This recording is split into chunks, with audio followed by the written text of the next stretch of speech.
Hello guys, I'm Alien Matt. I'm with Connor Whiskin, aka Grim Slim. Grim Slim himself. So just thought I'd get him onto the channel to talk about his new album and just his past experience with music and just all around how cool a dude he is. So, I mean, if you just want to tell us a little about yourself. Sure. Well, I've been playing music now for 5, 6, 7 years. I don't know, somewhere in there. Started a lot of bands in the Okanagan and a lot of projects and undergone a lot of changes. And oh, no doubt. I played in Gallon's Corner and the Dead Yetis, which was like my roots as a musician. Cool. And from there, I've started Tidal Baby. I played in a band called Redhead. We did funk music. Oh, that's cool. A lot of it just in Vernon and just like, casual projects and stuff like that. And I think the most successful stuff I've done lately is Tidal Baby, surf outfit. And other than that, I've been releasing my own music under the name previously Brother Grim and now Grim Slim. Just for a fun little change of pace. Yeah. That's cool. Yeah, that's mostly been pretty much everything there. That's cool. How did you come up with Grim Slim?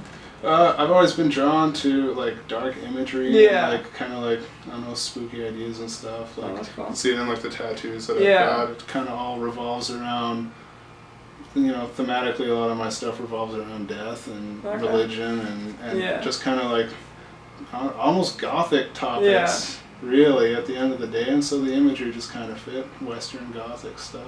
Fair enough. Yeah. You just came out with a new album. Dropped a couple of weeks, right? A couple of days ago. Mother's Day. Even better. Ooh, Mother's Day, even better. So I listened to it a bunch, and me having more of a background on like electronic music, metalcore and stuff, For the style of it, it was really like, I would play it when driving down a long strip and like just kind of like chill, vibey music. Definitely like head music. Yeah. Something you listen to with your headphones on at night. Exactly, doing something that's just kind of like background music. Yeah.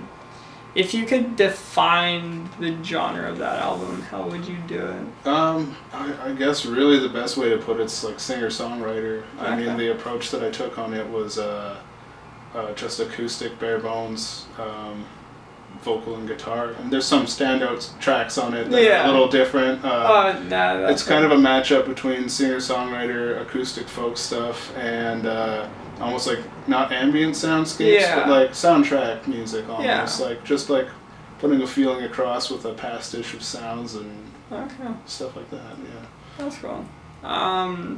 If you could pick out one of your favorite tracks from that you had the most time producing and writing, which one would it be? That would be A Million Miles, the second track on the song. I've been sitting on that one for a year and a half now. Finally put it down. I mean, this whole project started out of the idea that I was going to record a full band record, and then I just stripped it right back.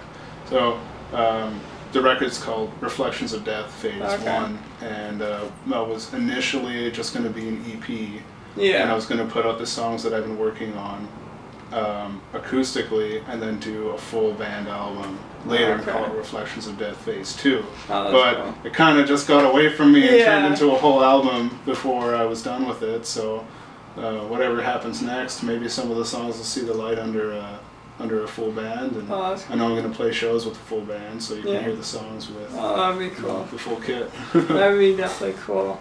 Yeah, totally different sound.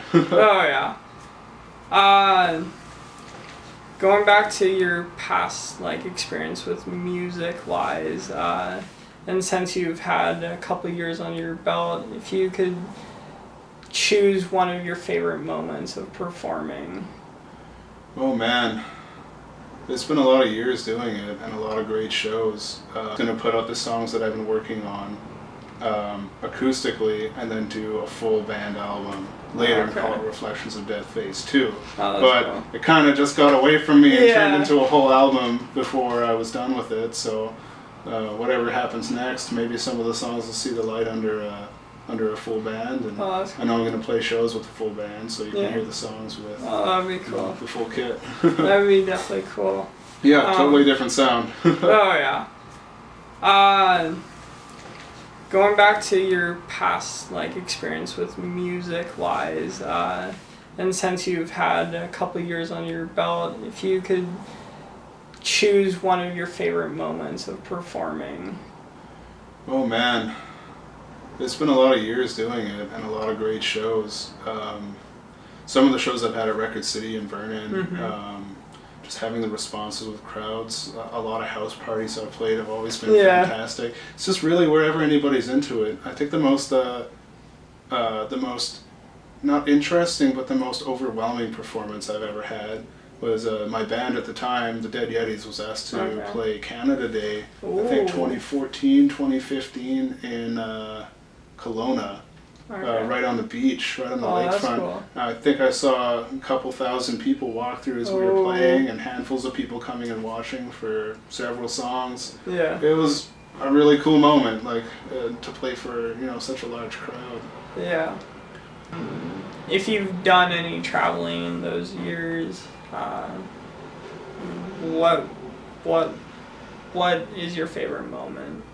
Traveling. As far as the shows we played, they've all been pretty close to home. Never made it down to the coast or anything like that. I mean, most of my experience has just been around this area, but we played some shows in like some interesting small towns. And, ended up drunk in a few places that we shouldn't have ended up drunk. And I mean, it's always fun in this area. There's always some curveball somebody wants to throw at you, or some weird house party at some place you've never heard of. Usually it's a good time. Yeah.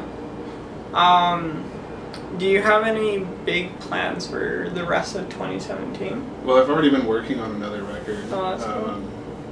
Kind of taking another different direction with it. I can't seem to stop moving in different directions. Synths and electronic production. I picked up a little beat pad for drums, as I like to drum live, but being in an apartment, I can't play a kit, so I've been trying to find a way to like tie it all together. So I've been trying to do something along the lines of kind of like an 80s post-punk mixed with Western sounding folk and surf guitars all mixed together. That's cool. Some like hip-hop trap style beats over like Western acoustic music, cool. Like trying to bridge everything together, take my favorite kind of music and tie it in with something that's a little more popular today, and what's easy to record and just my opinion. Just trying to bridge all these gaps and find a nice in-between state. I still want to make it wholesome and not too overproduced, because I like my folk roots that I've usually stuck to as a musician. But I mean, it's nice to let something get away from you and become a whole different entity on its own. So that's the next steps, is trying to figure out if it's going to be an album or an EP and what I'm going to call it and who I'm going to work with. I've been trying to think about doing a lot of local features on it. Get a lot of musicians from the Vernon area and anybody I know in Kelowna to come throw some vocals, guitars, or whatever on top of a track. Just makes you think in different ways, right? Someone approaches something totally different than you would. Yeah. Really expands on it. Yeah. Another question, one of the last few ones. When coming to writing music, who do you draw from for inspiration?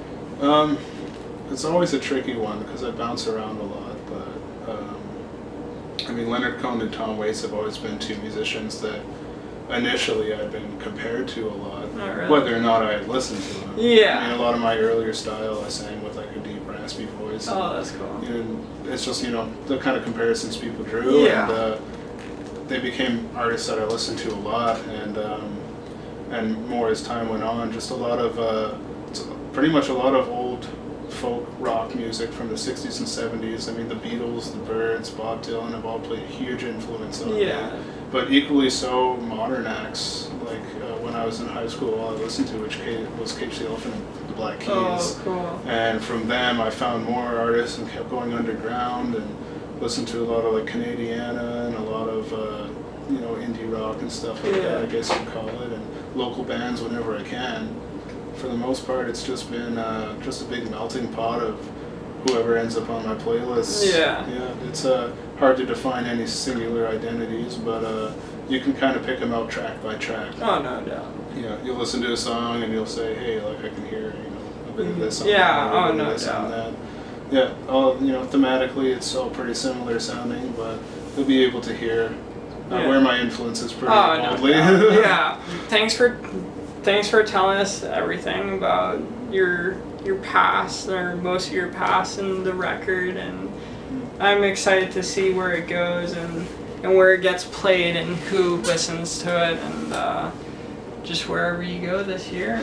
Well, I'm hoping for some good responses. I've got the album up on my Bandcamp page. I run a small independent record label, sort of like promotional thing called Dead West Records, and I do a lot of recording out of my house and out of Record City in the basement there, and that's cool. You can check out artists I've recorded and stuff I put myself on there. All the proceeds from this record, Reflections of Death, will go to benefit my mom, who's fighting cancer right now. That's cool. That's why I put the album out on Mother's Day. Yeah, fair enough. So yeah, give her a listen and check it out, give her a download. Yeah. Alright, well, thank you guys for tuning into this interview. If there's anything else that you want to know, who knows, we could do an runner-up interview in the Part 2. Part 2. Grimslim Part 2. Grimslim Part 2. Alright, I'm Alien Matt, and this is Grimslim, and we're out. Nice, man.